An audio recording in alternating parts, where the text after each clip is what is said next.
Je suis parti du Cameroun justement parce que, après la mort de mes parents, tout a basculé dans ma vie. J'ai un oncle maternel qui ne voulait plus de nous, qui ne voulait pas nous voir. Au fait, il s'est emparé de tout ce que nos parents avaient. Et après, il a commencé à manifester la haine envers nous. Un jour, il a essayé de me tuer même. C'est où j'ai décidé de partir de la maison. Ismaël est un Camerounais de 19 ans. Je l'ai rencontré en novembre 2017, à Beauvais, à 1 heure de la capitale. Il avait passé quelques jours au centre humanitaire de la Chapelle à Paris pour finalement être emmené en car, ici, dans ce foyer collectif, loin de tout. Au moment de notre rencontre, Ismaël était plein d'espoir d'obtenir l'asile en France. On parle beaucoup des migrants économiques, qu'on oppose souvent aux réfugiés de guerre. Alors voici l'histoire de l'un d'entre eux, un migrant économique, quelqu'un qui n'a pas quitté un pays en guerre. Son histoire est unique, bien sûr, mais elle ressemble à celle de beaucoup d'autres personnes qui arrivent en Europe par la Méditerranée. Ismaël voulait rejoindre à la base l'Algérie, mais ça ne s'est pas du tout passé comme prévu. Il raconte la traversée du désert au Niger, les raquettes et les blessures de ses compagnons de route, puis la prison en Libye, le calvaire. Tout cela l'a amené à monter sur un Zodiac et tenter le tout pour le tout par la Méditerranée d'où il a été secouru avant d'arriver en Italie. Mais tout a commencé par un drame familial, le jour où son oncle l'a attaqué à la machette. Ce qui m'a fait me retrouver dans la rue, le jour où je suis sorti, je suis parti de la maison, c'est quand, le matin quand je suis sorti, je suis allé faire mon petit job que je faisais d'habitude. Quand je suis rentré le soir, je voulais aller me doucher, j'ai trouvé qu'il a fermé la douche. J'ai forcé la porte. Et là, subitement, il se présente devant moi avec une machette, là. Et j'ai eu le réflexe, je l'ai poussé. Quand je l'ai poussé, c'est comme ça que je suis sorti de la douche et je me suis enfui. Et là, malheureusement, en fait, j'ai contourné la maison. Derrière, on avait une grande fosse. La première fosse des toilettes, elle était déjà pleine. Les déchets de ménage et toutes les ordures, on mettait à l'intérieur. Et là, quand j'ai sauté, je suis tombé dans la fosse et j'ai eu mal. Là, j'ai même une cicatrice. Là, je vais vous la montrer. Vous voyez là, la cicatrice ici, là. C'est ce jour que je l'ai eu. Et quand j'ai eu la cicatrice là, j'ai dit je ne vais plus dormir dans cette maison. C'est où je suis parti de la maison. Je me suis dit que s'il est venu en journée avec une machette pour vouloir me tuer, il ne m'a pas trouvé peut-être dans la nuit, il peut faire son gris-gris. Et bon, c'est pourquoi j'ai un peu voulu m'éloigner parce qu'un matin je pourrais me trouver mort. Je pourrais me retrouver mort, c'est pourquoi j'ai dit non. Parce qu'il a vu, c'est moi l'aîné. Bon, comme j'ai essayé de résister, il pouvait chercher autre moyen. C'est pourquoi je me suis éloigné.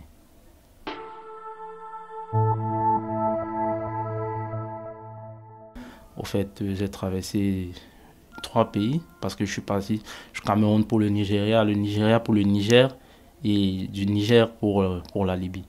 Et quand nous sommes partis d'Agadez, ça c'est une ville au Niger, on a fait 3 jours au désert.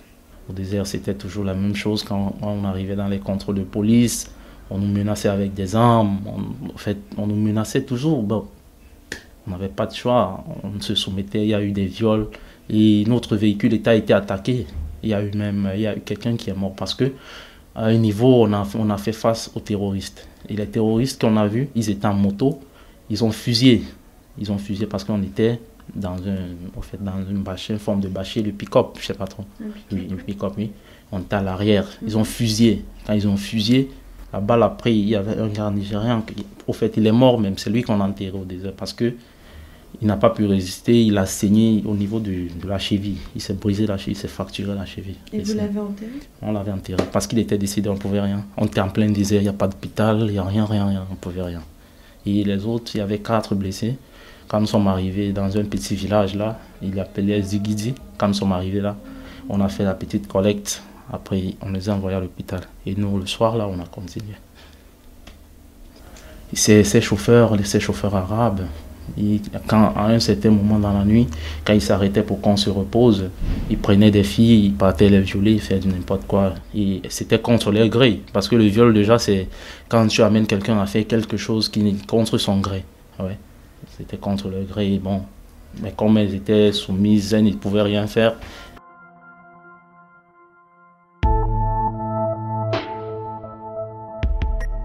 Il y avait les Nigérians, les Maliens, les Sénégalais, mais la grande moitié c'était les Nigériens.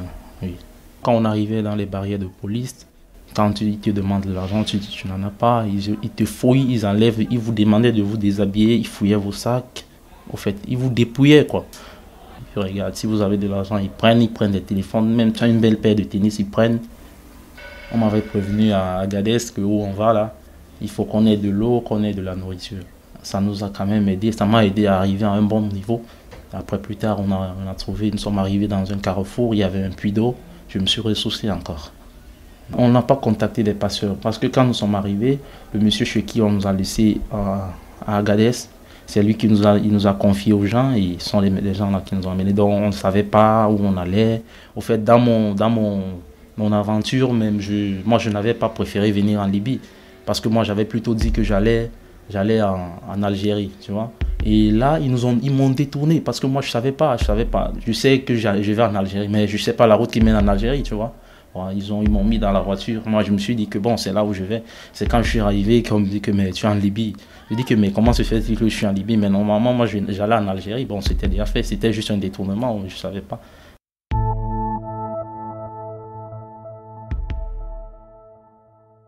Et c'est en Libye que non, j'ai eu toutes les atrocités de la terre. J'ai vu tout de mal. Quand j'arrive, c'est comme ça qu'on me met. Le même soir, on nous a mis en prison. Et j'ai passé 3 mois, 19 jours en prison. Je suis rentré en prison le 5 septembre 2016. Je suis sorti le 19 décembre 2016, oui, c'est ça. Dans la prison, on nous bastonnait, il y avait tout de mauvais. On nous électrifiait même. Ils avaient un de câble de courant qui branchait au mur. On nous faisait asseoir là.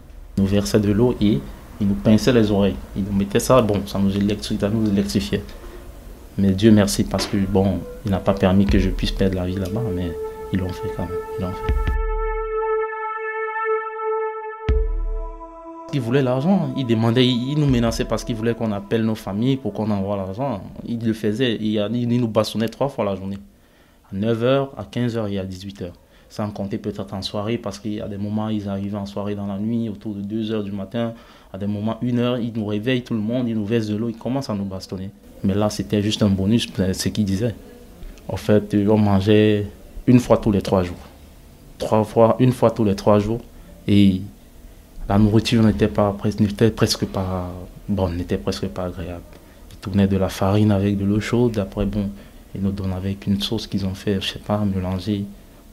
Mais on mangeait, on n'avait pas de choix. En prison, les Libyens réclament à Ismaël 300 000 francs CFA en échange de sa liberté. N'ayant aucune famille à qui demander de l'aide, il appelle un ami qu'il avait rencontré au Cameroun et lui explique le piège dans lequel il est. Devant ce chantage, son ami lui dit qu'il va envoyer 200 000 francs CFA, c'est la somme qu'il va pouvoir récolter. Ismaël tente alors de négocier sa libération. Il m'a dit ça. Il a dit au monsieur, bon, moi, j'ai quelqu'un qui va m'aider. Là, c'est un frère. Il a dit qu'il va payer 200 000. Bon, si vous a donné ces 200 000, moi, je vous prie vraiment de me libérer. Parce que si vous ne me libérez pas, je crois que vous allez me tuer ici. Parce que je n'aurai plus d'argent à vous donner. Il me dit, ok, d'accord, il n'y a pas de problème. La semaine d'avant, il a envoyé 100 000 francs. Et la semaine d'après, quand il a perçu sa réunion comme prévu, il a redonné les autres 100 000 francs. Et c'est là, après ces 200 000 francs, ils m'ont fait attendre encore 3 semaines. Je suis encore resté en prison 3 semaines. En sortant, Ismaël appelle un autre homme sorti de prison quelques mois avant lui. Celui-ci lui donne un numéro à appeler d'une personne qui habite en Libye. Ismaël appelle cette personne et lui demande de venir le chercher pour ne pas qu'il reste dans la rue. En Libye, on ne dort pas dans la rue. Parce que si tu essayes de dormir dans la rue, on va te kidnapper à l'instant. Parce que les Arabes là-bas, ils ne blaguent pas avec les gens. Ils vont te kidnapper pour aller te revendre. Et là, quand on te revend encore, ça devient pire. C'est comme ça qu'il est venu, il a envoyé le taxi est venu me chercher, je suis resté chez lui. C'est vrai, il vivait dans un garage parce qu'il y avait un grand garage, il avait sa chambre, c'est de là que je suis parti pour ici. Dans ce pays, il y a de l'insécurité parce que c'est un pays en guerre, un pays où tout peut arriver à tout moment. Ma vie n'était pas garantie, je n'étais pas en sécurité parce que les armes explosaient, sa rue, il y avait le retentissement des armes de part et d'autre. Des grenades, on les voyait tout le temps.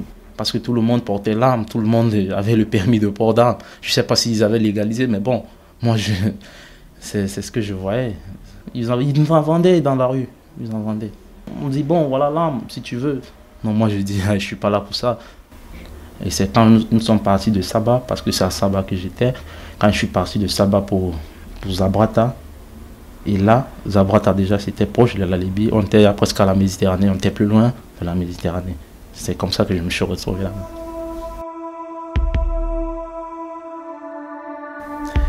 Pour traverser la Méditerranée, ça n'a pas été facile, c'est vrai. Mais on a pris les Zodiacs. C'est une forme de bateau qu'on gonfle avec de l'air. Au fait, c'est un Arabe qui nous a menés parce que quand nous sommes arrivés, ils nous ont mis dans le bateau. On était 147 personnes. Ils nous ont mis dans le bateau et c'était toujours des Arabes qui conduisaient. Quand nous sommes arrivés au niveau de la Tunisie, ils nous ont dit nous sommes en Tunisie. Et c'est de là qu'ils nous ont laissés. Ils ont pris, ils ont appelé. Il y a un autre qui est arrivé. Ils les ont pris pour partir. Ils disent bon, ils vont nous chercher à manger. Ils vont revenir nous chercher plus tard. On dit ok. Quand ils sont partis, ils ne sont plus revenus. Ils nous sommes restés là. On a passé la nuit dans l'eau. Il ne nous restait plus que les yeux pour pleurer parce qu'on voyait rien, juste l'eau partout. On pleurait et on priait Dieu. On disait que Dieu, un jour, peut-être, il va nous aider. Et au lever du jour, on a vu la marine tunisienne. Quand on les a appelés, ils sont venus. Ils ont constaté que c'était les migrants. Ils se sont retournés, ils sont partis.